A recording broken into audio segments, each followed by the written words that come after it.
اب جو پرچی ایک طرف 100 اونٹ ہیں اور ایک طرف جناب عبداللہ ہیں. اب منظرنامہ یوں تبدیل ہوا ہے کہ اب جو تیر نکلا ہے، اب جو پرچی نکلی ہے وہ جناب عبداللہ کے نام کی نہیں ہے، وہ 100 اونٹوں کی نکلی ہے. اب منظرنامہ تبدیل ہے.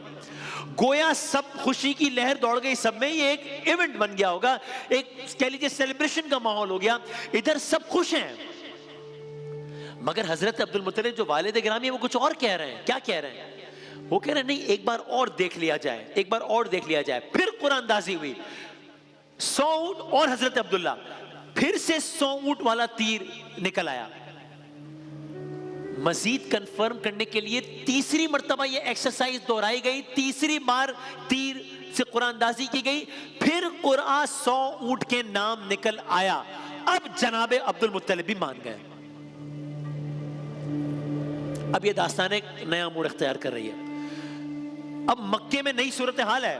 وہ عبد المطلب جو کل زمزم آشکار کرنے چلے تھے، وہ عبد المطلب جنہوں نے کل زمزم آشکار کرتے وقت جب مخالفت ہوئی تھی تو کہا تھا اللہ نے 10 بیٹے دی تو قربان کروں گا، پھر حضرت عبداللہ کا نام آیا. اب ایک نیا صورتحال بن گئی ہے. 100 اونٹ کے نام پورا نکل آیا ہے.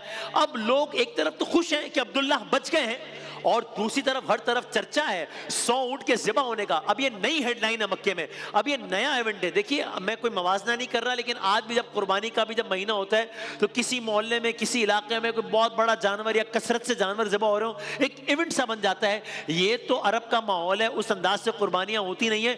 ایک ساتھ 100 اونٹ ذبح ہونے جا رہے ہیں. سو اب ہر زبان پر یہی چرچا ہے، ارے عبد المطلب کے بیٹے کے عوض اب 100 اونٹ ذبح کیے جا رہے ہیں. جناب عبد المطلب نے صفا پہاڑی کے نیچے یا صفا پہاڑی کے اطراف میں کہیں اونٹ ذبح کیے، 100 سرخ اونٹ ذبح کیے گئے. اور یاد رہے اس زمانے کے اعتبار سے اونٹ قیمتی ترین چیز ہے. ایک مہینے میں کچھ جگہوں پر آیا، ایک مہینے میں مکہ مکرمہ میں کوئی جانور ذبح نہ ہوا، لوگ انہی اونٹوں کا گوشت کھاتے رہے.